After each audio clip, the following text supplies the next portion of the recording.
오늘 주일 예배 오신 여러분들을 주의 이름으로 환영합니다. 아멘. 오늘은 다른 주일보다 더 여러분들 얼굴이 해같이 밝고 아름답습니다.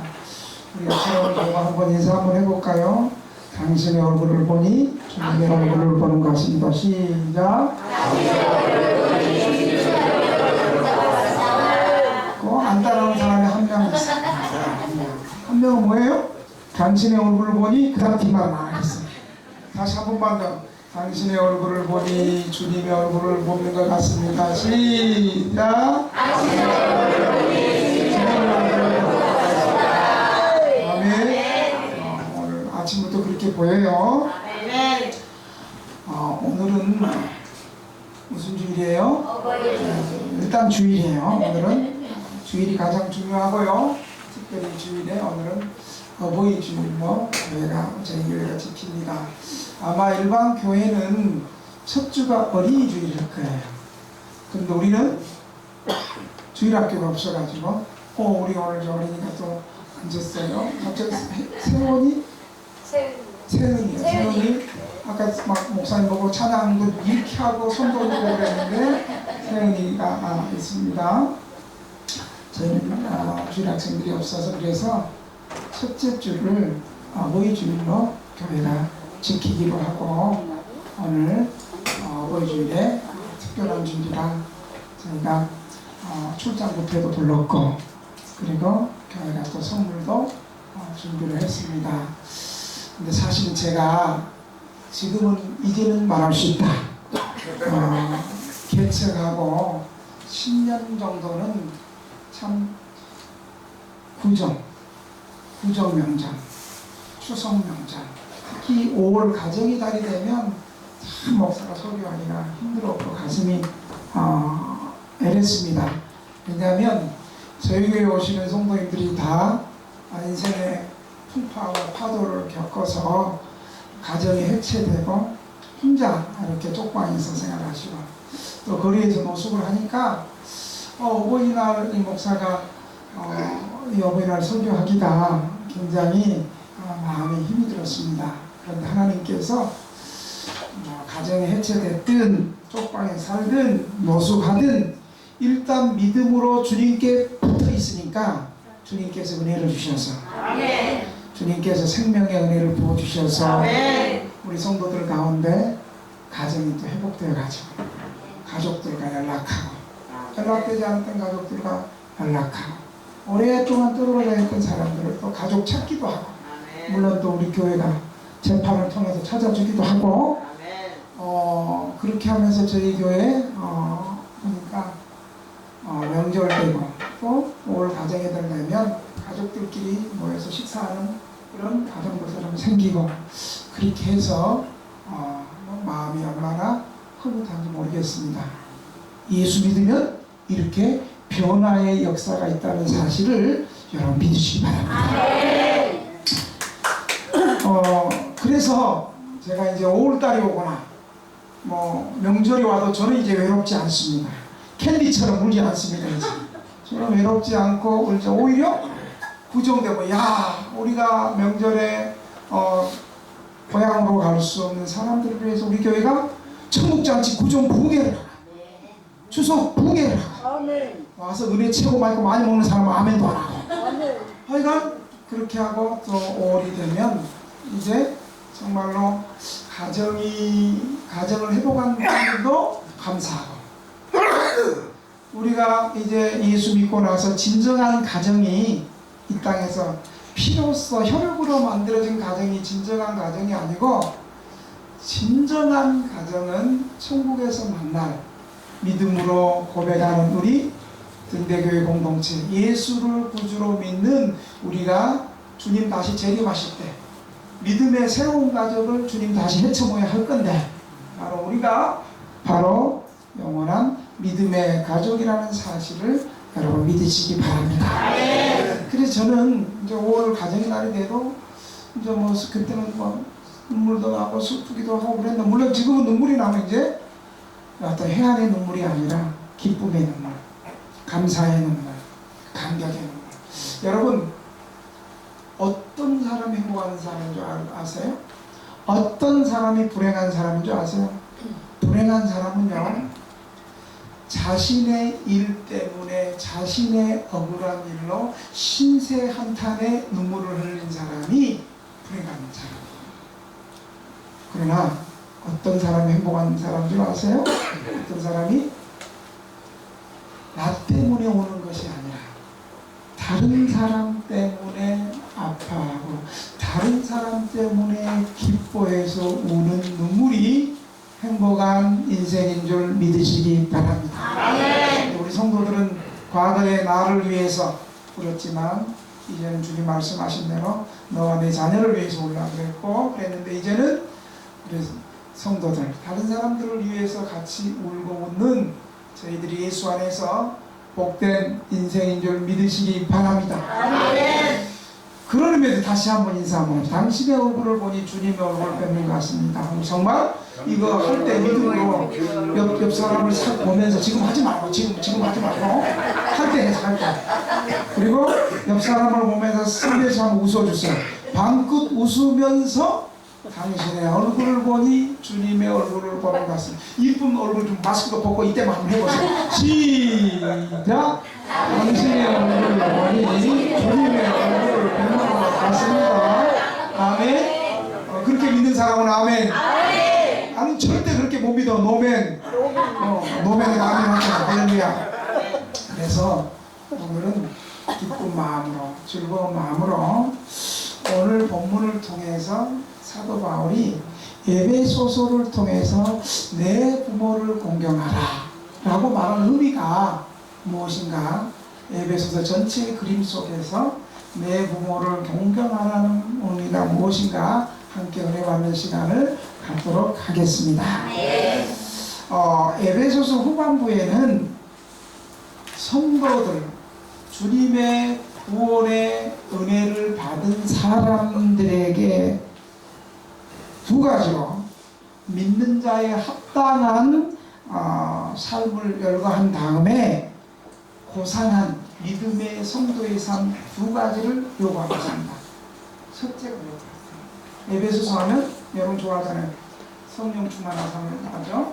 첫째는 성령 충만한 삶을 요구하고 있고, 두 번째는 마귀와 대적하는 삶을 요구하고 있습니다. 여러분, 우리가 믿음으로 살고 천전의 믿음 생활을 잘해야지. 성령님의 은혜로 살아야지. 그때 누가 집투해요? 마귀 잘하네요. 그럼 마귀 새끼가 꼭 집투해요. 그래서 성령 충만한 삶을 얘기하는과 동시에 마귀를 대적하는 삶에 대해서 말씀하면서 내 몸으로 공경하는 말이 나오는 거예요. 여러분, 성령 충만한 사람은, 성령 충만한 삶이라는 것은 먼저 신령한 교회 생활을 말하고 있는 거예요. 신령한 교회 생활은 오늘 이렇게 기쁨으로 예배드리고 하나님 앞에 예배드리고 하나님을 섬기고, 또 가정생활에는 부부의 도리를 말하고 부부가 서로 사랑하고, 또 부모가 자녀를 사랑하고 자녀가 부모를 사랑하고, 이런 도리를 말한 다음에 그 다음에 사회생활을 또 말합니다.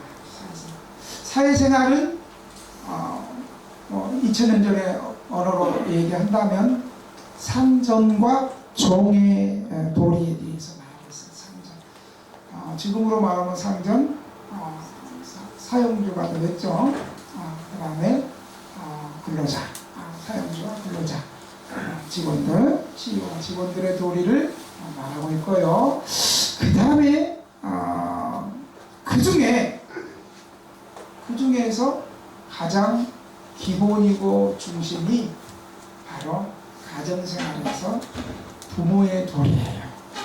부모에 대한 자녀의 도리가 오늘 본문에 기록하고 있습니다. 왜냐하면 사회생활을 하고 국가를 이루는 근간, 기본은 어디서 시작해요?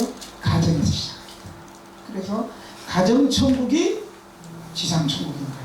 꼭 지상천국하니까 저쪽 윗동네 얘기하는 것 같은데, 그래서 성령 충만은 말씀이 충만하게 나를 지배하고 다스리는, 그냥 시비고 열받으면 한대 패고 싶은데 성령 충만하는 것은 그 사람을 불쌍히 여기고 얼마나 그러냐 나한테 시비 걸까 얼마나 친구하고 할 데가 없었으면 우리 교회 와서 또 중간에 소리 지르고 칼 들고 오고 그랬으니까 초창기에는 내가 성령 충만 못해가 그렇게 오면 막 열이 많아가지고 지금도 전혀 그렇다고 말하면 수는 없지만 그런데 성령 충만은요 말씀의 지배를 받고 성령의 지배를 받으니까 상대방이 나를 열받게 하고 맨 앞에서 아멘 안 하고 저라도 그 사람이 이제 불쌍해 보이고 그런 성화의 과정을 말해줍니다. 그리고 또 하나는 전도자에게 복음을 전하는 전도자에게 성령께서 주시는 능력 부어주시는 본능을 말하고 있는 것입니다. 이런 삶이 오랫동안 지나면서 말씀이 이건 성령 충만 한 번도 끝나는 게 아니에요. 성령 충만을 받으라. 이건 현재 진행형이에요. 한 번 받고 끝나는 것이 아니라 죽기까지 계속해서 성령의 지배를 받는 거룩해지는 성화의 삶은 두 가지를 나타나고 있습니다. 두 번째로 그럼 성령 충만한 부모를 공경하는 삶은 무엇일까요? 성령 충만해서 부모를 공경하는 삶은 무엇일까요? 먼저 출애굽기 20장 12절에 보면 내 부모를 공경하라. 주 안에서 내 부모를 공경하라. 이런 말씀입니다. 여러분 여기서 부모라는 것은 단순히 육신의 부모만을 얘기하는 것이 아니에요.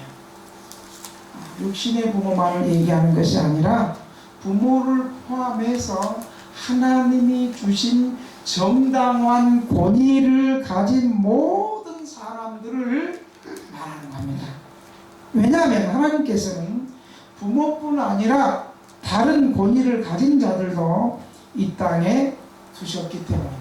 그런데 그 중에서 가장 근간이 되는 것이 부모를 공경하는 거예요. 그리고 부모에게 순종해야 되는 거예요. 여러분 부모에 왜 순종해야 돼요?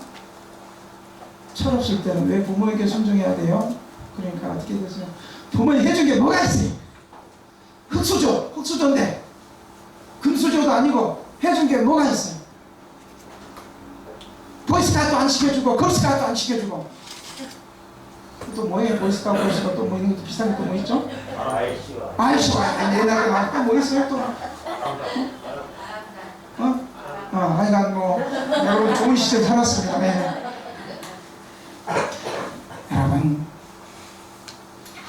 그럼에도 불구하고 부모에 대해서 우리가 순종해야 될 이유는 내가 지금 이 자리에 있기까지 내가 이 땅에 숨쉬고 이 땅에 살아있고 생존하고 존재하는 이유는 부모가 해산의 고통을 겪고 육아의 수고를 하였기 때문에 이것은 인류의 보편 타당한 문제입니다. 제가 초창기에 우리 성도들이 이제 지금의 이 말을 믿음으로 받을 수 있는 믿음의 수준이 우리 성도들이 됐는데 옛날에 이 얘기를 하면 여러분들이 목사님 나는 하나님 안 믿습니다. 왜 안 믿습니까? 하나님 아버지가 왜 하필 하나님이 아버지입니까?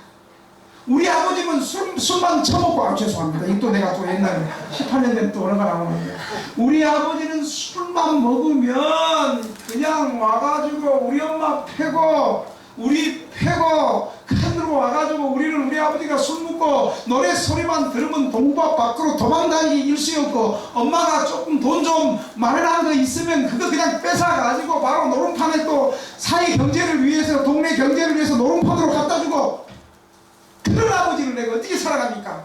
내가 어렸을 때는 맞았지만 내가 그때 마음에 결심한 게 있습니다. 내가 크면 우리 아버지 죽여버리겠다고. 그랬어요. 근데 그게 맞는 말 같으면 틀린 말이에요. 여러분 보세요. 설령 부모님이 그랬다 할지라도 짐승하고 사람이 다른 게 좀 뭔 줄 압니까? 여러분, 짐승은요, 저는 동물의 왕국 다큐 잘 보거든요. 물론 나는 자연도 잘 봅니다만은 그 보면은 짐승이 새끼 날 때 한번 보세요. 짐승은 뭐 송아지나 여러 짐승들 보면요, 짐승은 딱 짐승이 어미가 새끼를 딱 낳을 때 이게 소든 양이든 뭐가 나오자마자 부르르 떨고 지가 그냥 걸어다녀 그냥 걸어다녀 그냥 짐승은. 근데 여러분, 우리 사람은 어때요? 응애 울기만 알았지 지가 걸어다녀요? 최소한 사람은요, 응애 태어나서 걸어다니고 사람으로서 살아가는 기본적인 세월이 3, 4년이에요. 이때 부모는 부모의 생애 일생을 다해서 3, 4년 동안 육아의 수고를 다 합니다. 여러분, 이때 이미 우리 부모 사람 다 많은 거예요. 부모가 뭐 해준 게 뭐냐 그렇게 말하면 안 돼요. 짐승은요, 길어봤자 어미가 남은 이렇게 핥아주고 도와주는 거 10일 안에, 길어봤자 한 달이면 짐승은 지가 다 독립해서 풀 뜯어 먹고 사냥하고 그렇게 살아요. 그러나 여러분, 우리는 태어나자마자 3, 4년의 시간 동안 부모가 생명을 걸고 그 자녀가 이 땅에 생존할 수 있도록 부모가 책임집니다. 그래서 그때 우리는 이미 최고의 사랑, 큰 사랑 이미 다 받았어요. 설령 흙수저로 태어났고 설령 술 먹고 아버지가 가장의 역할을 못했다 할지라도, 이 시간을 통해서 부모가 있었기 때문에 우리 등대교회 와서 회개하고 예수 믿고 새롭게 새 가족이 될 수 있는 여러분 기회가 있었지 않습니까? 부모가 없었다면, 술 먹고 때리는 부모라도 없었다면 우리가 어떻게 우리 세상에 태어날 수 있었겠습니까? 그래서 부모를 존경하고 사랑하는 것은 인류보편 타당한 일이라는 것을 기억하시기를 바랍니다. 그러나 성경은 인간의 도덕이나 윤리를 뛰어넘어서 우리에게 말씀하시는 이유는 부모가 낳아줬기 때문에도 되지만 부모에게 순종하는 것이 하나님의 뜻이며 동시에 부모에게 순종하는 자에게 하나님의 복이 따르기 때문입니다. 출애굽기 20장 12절에 보면 내 부모를 공경하라 그리하면 내 하나님 여호와가 내게 준 땅에서 내 생명이 길리라 이렇게 말하고 있습니다. 저도 7남매 가운데 보니까 부모에게 효도했던 우리 가족들이 이 땅에서 최고 잘 살아요. 다른 가족들은 돈 때문에 빌리고 나누고 힘들게 사는데 부모에게 잘했던 사람들은요, 빌려주고 뭐 가정사에 있으면 다 챙기고 그렇죠. 앞장서고. 그런데 부모에게 효도 안 했던 사람들은 어렵게 힘들게 살더라. 내 부모를 공경하는 것은 가정을 세우신 창조주 하나님의 뜻입니다. 하나님은 가정을 세우시고 자녀를 양육하고 돌보는 책임과 함께, 잘 들으세요, 자녀를 가르치고 지도하는 권세를 부모에게 위임하셨습니다. 그래서 부모를 공경하고 순종하는 것은 하나님께서 부모에게 주신 권세를 인정합니다.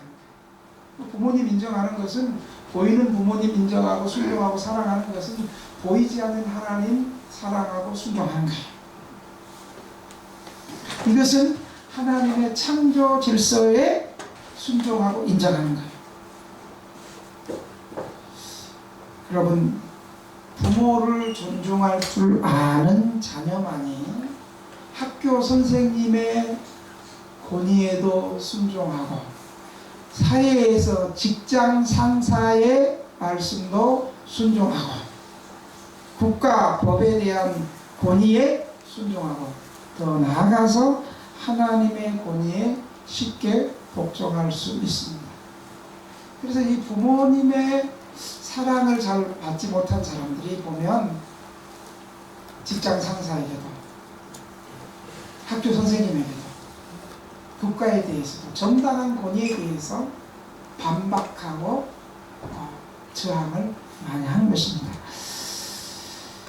그런데 오늘 본문은 부모에게 순종하되 주 안에서 순종하라고 말씀하고 있습니다. 주 안에서라는 말은 예수 그리스도를 하나님으로 믿고 내 인생으로 믿는 사람들을 말하고 있습니다. 그래서 하나님을, 예수님을 주인으로 섬기고 예수님의 통치를 받아들인다는 것입니다. 주 예수님을 주 되심으로 하나님으로 인정하고 예수님의 다스리심을 받는 거예요. 주 안에서 너의 부모에게 순종하라는 말은 예수 믿는 자녀들은 예수 그리스도의 주인 되심을 인정하고 그의 다스리심을 받으면서 자기 부모에게 순종해야 하는 것입니다. 자녀가 부모에게 순종하는 것이 자녀의 마땅한 도리이긴 하지만 그렇다고 해서 자녀가 부모의 모든 뜻에 항상 순종해야 되는 것은 또 아닙니다. 그리스도를 믿는 자녀들은 부모의 권세에 있으면서도 동시에 주 예수 그리스도의 권세 아래 있음을 또한 잊지 말아야 되는 것입니다. 자녀가 부모에게 순종하는 것을 우리 주님도 기뻐하십니다. 그러나 자녀의 순종은 언제나 주 예수께서 기뻐하시는 범위 안에서 이루어져야 됩니다. 부모에게 순종하는가? 이것은 단순히 가정을 넘어서서 우리 사회, 경제, 정치, 교육 모든 분야에 다 포함되고 있음을 알아야 됩니다. 이것은 십계명의 넓은 의미로서 주님이 산상수훈에서도 마태복음 6장에서도 말씀하십니다. 그러므로 부모를 공경한다는 것은 순종뿐만 아니라 사랑, 마음도 동반돼야 되는 것입니다. 마음이 동반돼야 됩니다. 세 번째로 그러면 어떻게 여러 권위에 순종을 할까요? 첫째로 부모와 자녀 관계에서는 하나님이 주신 부모를 공경해야 됩니다. 이제 어떤 부분에서 우리가 대치되냐면 부모님이 예수 안 믿는 부모님 있잖아요. 예수 안 믿는 부모님. 예수 안 믿는 부모님이 복음을 믿지 말라고 이 말에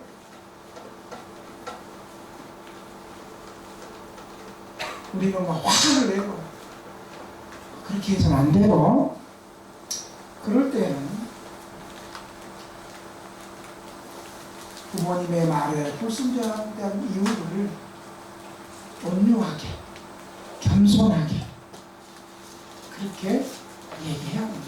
힘들지만 이때 성령의 도우심을 받고 기도함으로 복음을 증거할 수 있어야 되는 것입니다. 그래서 부모를 공경한다는 것은 젊어서는 부모님께 순종하는 것이고요.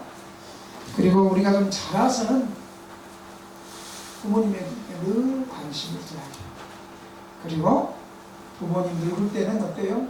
이제 부모님의 건강도 약해지고 치매도 오고 또 재산도 줄어들고 이럴 때는 부모를 공경한다는 것은 봉양한다는 것이 봉양. 바리새인들처럼 부모님을 공경해야 되는데 나는 하나님께 다 재산 드려서 고르만 이렇게 해서는 안 된다는 것입니다. 할 수 있는데도 어떤 핑계를 대서 특별히 예수 믿는 사람 믿음의 핑계를 대서 부모님 섬기는 것 위해서는 안 되고 하나님을 핑계할 수 없습니다. 두 번째로 또 부모 공경은 이제 또 넓은 측면에서 이제 남편과 아내 관계를 에베소 5장 22절에 말하고 있는데 남편과 아내 관계에 대해서 권위를 말해주고 있어요. 여자와 남자 평등합니다. 오히려 지금은 옛날에는 남자들이 오라고 생각했던 지금은 미안하지만 초등학교도 1등에서 5등까지 다 여자요. 6등이 남자요. 육군 사관학교, 공군 사관학교, 해군 사관학교 전부 다 1등에서 3등은 여자요. 옛날에 여자는 군인 하면 간호장교, 뭐 정훈장교, 뭐 따까리 이런 거 했는데 지금은 아니요. 지금은 여자들이 중대장도 해. 전방에서 중대장도 해. 그리고 내가 우리 청년 군대 보낼 때 보니까 농사훈련소 훈련도 연대장도 여자더라고. 여자더라고. 그러니까 남자들 조심하시고. 그 얘기가 지금 왜 나오세요? 그 얘기가 왜 나오냐면 이 얘기가 나오는 이유는 이제 후반부를 강조합니다. 여자가 성경에서 여자가 열등하거나 이렇게 말하지 않아요. 남자나 여자나 평등하지만 하나님의 질서상 질서가 있다는 거예요. 아멘. 에베소서에서 남녀가 평등하지만 하나님의 질서의 하나님, 질서적인 영적 질서적인 측면에서 남편의 인도, 아내는 남편의 인도를 따르는 것이 중요하다고 말하고 있습니다. 아멘. 여자들 잘 들으세요. 나 이때 한번 힘 한번 주고 얘기하는 거예요. 평소에는 깨갱이지만 이것이 삼위일체 하나님의 존재 방식이에요. 사랑의 관계이지만 복종하고 따르는 것도 중요해요. 사랑은 존경이 포함된 거예요. 존경하는 거예요. 사랑으로 하나이신 삼위 하나님도, 삼위일체 하나님도 아들 성자 예수님은 성부께 순종하고. 그래서 여러분 이 땅에서 성자가 오직 나는 이 땅에서 내 뜻을 행하는 것이 아니라 누구의 뜻을 행하기 위하다 그래요? 아버지의 뜻. 예수님도 아버지의 뜻을 행하기 위해서, 하나님이신데도 아버지의 뜻을 행하기 위해서 십자가 지시고 끝까지 죽어주신 거예요. 그리고 부활하신 거예요. 성령님은 아들과 성부님께 항상 순종하는 것입니다. 정부와 국민과의 관계는 로마서 13장 1절에서 7절처럼 해야 됩니다. 위에 있는 권세에게 순종하라고 그러는데 위에 있는 권세는 위정자들을 말합니다. 그런데 순종할 때 하나님이 허락한 권세이니 복종, 정당한 권위에 있을 때, 정당한 권위 속에 있을 때 순종해야 합니다. 비판은 있을 수 있지만 정부의 정당한 다스림은 순종해야 됩니다. 네 번째로 경제적 고용관계에 있어서 고용주에게 성실히 복종해야 됩니다. 그리고 고용주는 노동자들, 근로자들, 직원들에게 공가를 그쳐야 된다고 말하고 있습니다. 그리고 교회 관계는 절대 냉정이 아니라 존중하고 순종해야 됩니다. 이처럼 이 5계명은 우리 생활 전반에 적용됨을 알아야 됩니다. 마지막으로 왜 지켜야 됩니까? 부모에게 순종하고 왜 지켜야 됩니까? 보면 세 가지로 나오고 있어요. 첫째, 옳은 일이죠. 우리 예수님이 부모에게 순종하는 것이 나쁜 일이에요? 옳은 일이라고 그랬어요? 여러분, 주님이 옳다면 옳은 거예요. 따르지 마세요. 이것은 처음부터 옳은 일이었고 하나님이 정하셨고 하지 않으면 안 되는 일로서 하나님이 처음부터 정하신 일이에요. 두 번째로는 왜 옳은 일입니까? 율법을 주셨어요. 의식법이 아니고요. 거룩한 도덕법을 주셨어요. 죄로 얻어진 사람들이 이 법을 파괴한 거예요. 그래서 하나님이 그 백성들을 구원하시고 반드시 지켜야 할 법으로 의식법이 아닌 도덕법으로 우리에게 주신 것입니다. 그리고 마지막으로 왜 지켜야 되면 약속 있는 첫 계명 보너스를 주신 거예요. 약속 있는 보너스가 있다는 거 잘 지키고. 여러분 월급 받으면 본봉만 받아요? 보너스 있어요 없어요? 대답 안 하는 사람은 고용주가 보너스도 안 주나 봐. 고용주 공가를 거치라 그래. 보너스 주라 그래. 여러분 보너스가 있는 거예요. 하나님 잘 섬기고 하나님도 보너스 주세요. 여러분 부모 공경에는 분명히 약속이 있습니다. 이로써 내가 잘되고 땅에서 장수하리라. 이렇게 약속해요. 여러분 우리가 부모 공경하는 것이 마땅한 일임에도 불구하고 상을 약속한 이유가 있습니다. 여러분 우리가 사랑받는 것, 내리 사랑은 쉽고 자연스럽지만 부모 위로 공경한다는 것은 힘들기 때문입니다. 그리고 여러분 나이 들면 부모님이 때로는 판단력 미스가 올 수도 있잖아요. 예? 우리가 젊었을 때 부모님이 가르침이 다 올바르고 그러니까 나이가 되면 또 정신이 흐려지고 또 그래서 좀 총기가 좀 흐려질 때가 있어요. 판단력 미스가. 그래도 공경해야죠. 그만큼 부모 공경하기가 힘들기 때문에 하나님께서 보너스 축복을 주시는 거예요. 그래서 이 약속을 가리켜 약속 있는 첫 계명이다. 에베소 1장에서 말합니다.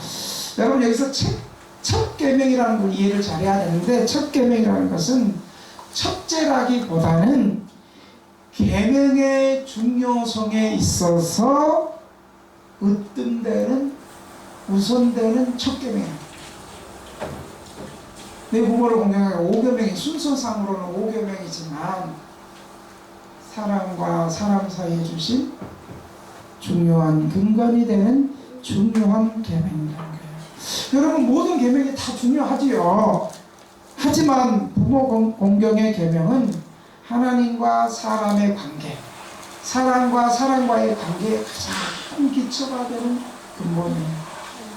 여러분 이 계명이 무너지면 신앙도 무너지고 가정도 무너지고 사회도 무너지고 국가도 근간이 붕괴되는 것입니다.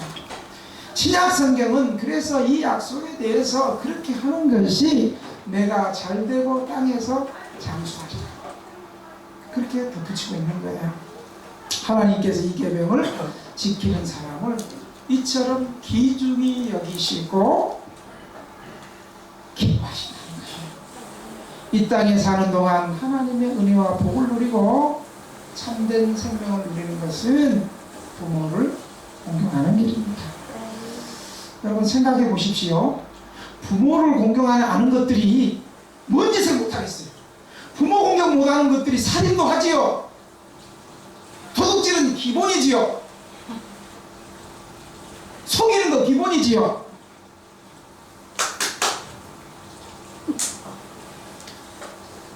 너무 흥분해갖고 공부를 잊어먹었어요.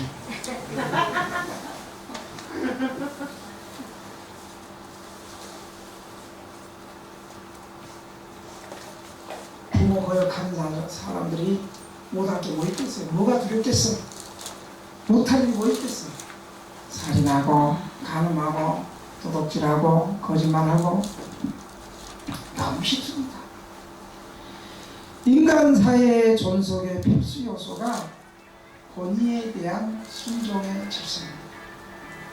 여러분 정당한 권위에 대해서 여러분 잘 순종하시길 바랍니다. 네. 뭐 저항하고 대들고 이런 것이 뭐 다 좋은 건 아니에요.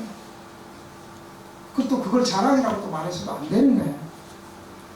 이것은 하나님 섬김의 기반입니다. 물론 제가 오늘 설교 준비하면서 많이 회개합니다. 저도 대학 다닐 때 머리 빡빡 깎아가면서 데모하고 또 부모님 속 많이 태웠습니다.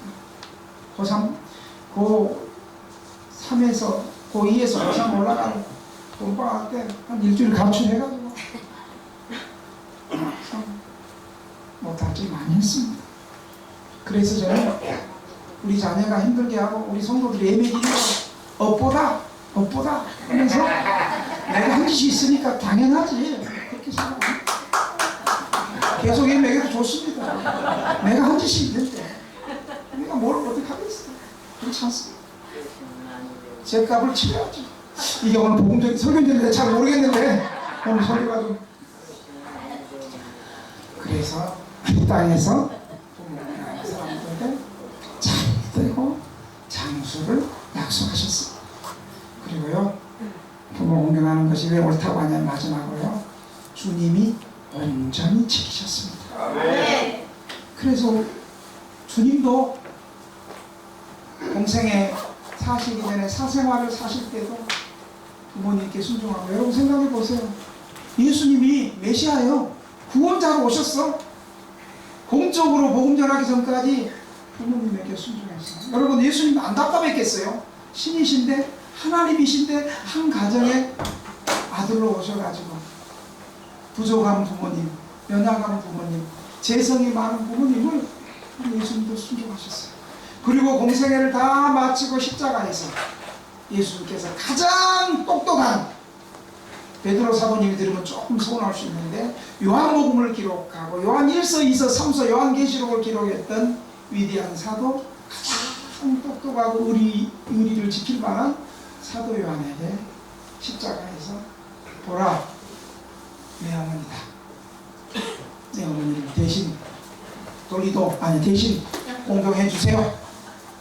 그러면서 사도 요한에게 예수님 12제자 가운데 가장 똑똑하고 진실하고 먹튀 안 할 수 있는 그런 제자에게 사도 요한에게 공경을 맡기셨습니다. 이제 말씀 마치겠습니다. 여러분, 부모 공경하는 게 당연하고, 또 여러분 지극히 당연하고, 그럼 여러분 쉽습니까? 그것도 쉬운 것 같지만 쉽지 않아요. 그래서 이 계명을 온전히 지킬 사람이 과연 몇 사람이 되고 누가 있겠습니까? 우리의 낙함을 인정하고 온전히 지키신 주님을 믿음으로 그의 도움을, 성령님의 도움을 구할 것입니다. 아멘. 그런데 주께서 성령으로 오십니다. 아멘. 또한 온전히 지키신 주님을 믿음으로 우리는 또 영원한 생명을 연장받습니다. 아멘. 주 안에서 내 보고를 공경하라.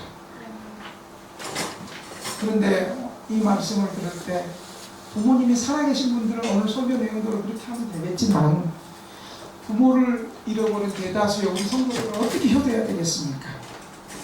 길이 있습니다. 첫째는 주님의 공로를 믿고 회개해야 합니다. 보이는 부모 효도는 보이지 않는 부모 섬김의 척도입니다. 그러니 보이지 않는 하나님을 더 잘 섬김으로 우리의 남은 인생의 회개를 완성하십시다. 또 이미 돌아가신 분들은 부모의 마음으로 이 철없고 부족한 목사를 목회하는 목회자를 불쌍히 여기고 잘 도와주시기를 바랍니다. 두 번째로, 잃어버린 부모를 또 우리가 어떻게 효도해야 됩니까? 여러분, 먼저 천국 가신, 먼저 세상을 떠난 부모님이 어디에 계시든 가운데, 여러분 먼저 세상을 떠나고 또 예수 믿어도 천국 가는 이 부모님의 간절한 소원이 뭘까요? 이 부모님이 지금 예수님 보좌 우편에서, 하나님 보좌에서 자녀를 위해서 신원하는 기도의 내용이 뭘까요? 왜 내가 이쪽에 보고 얘기하지? 우리는 이미 돌아가신 분들이 많아요. 뭘까요? 바로 부모님들은 하나님 보좌 우편에서 이 땅에 사는 우리 자녀들이 예수 잘 믿고 천국 오는 것입니다. 아멘. 여러분, 예수 믿는 거 천국 가기 위해서 믿는 겁니다. 아멘. 이게 복음이에요. 아멘. 우리가 예수 믿는 건 천국 가기, 이게 좀 수준 낮은 얘기가 아니에요. 예수 믿는 건 천국 가기 위해서 믿는 거예요. 아멘. 천국 가기 위해서 믿고, 이 땅에서 천국을 실현하기 위해서 믿고, 아멘. 예수 믿고 천국 갑시다. 이게 싸구려 복음이 아니고 진실한 복음이에요. 아멘. 마지막으로, 부모님이 안 계시는 분들 늦었다고 생각하지 마시고, 그래도 기회가 남았습니다. 효도하는 것은 바로 앞서간 부모님의 기대에 부응하는 삶입니다. 예수 잘 믿고, 우리 어떻게 해줘야 되겠습니까? 예수 잘 믿고 교회를 잘 세우고 섬기는 것입니다. 교회를 사랑하고 충성하는 것입니다. 하시기를 주님의 이름으로 축원합니다.